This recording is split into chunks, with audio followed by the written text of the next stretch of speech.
আমরা বহু কাব্যগ্রন্থ, গল্প, উপন্যাস, কবিতা, বড় মানুষদের লেখা বিভিন্ন জায়গায় এ কথা শুনেছি, পড়েছি আর বুঝেওছি তাদের কথা অনুযায়ী যে সত্যি বলতে হয়।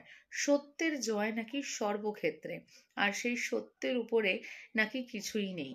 এ কথা সত্য, কিন্তু সেই সত্যটা না বন্ধুরা একটু পরে কাজ করে। প্রথমে কিন্তু জয় হয় মিথ্যের। আর সেই মিথ্যে যত দিন মানুষ সেই মিথ্যেকে যত দিন সত্যি বলে মনে করে, তত দিন কিন্তু সত্যবাদীর কপালে থাকে অসীম কষ্ট। এই জিনিস আমরা কিন্তু মুভিতেও দেখি।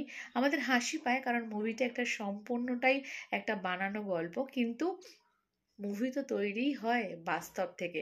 ফলে এটা কিন্তু অত্যন্ত সত্য যে আমরা যখন ভাবি, যে মনে করি যে সত্য কথা বলা উচিত, সত্যের পথে চলা উচিত, সততা নিয়ে জীবনটাকে তৈরি করা উচিত, সব সত্যি, তাহলে এটাও মেনে নিন যে সততার পথে থাকলে আপনি কষ্ট পাবেন, আপনি ভালো থাকবেন না।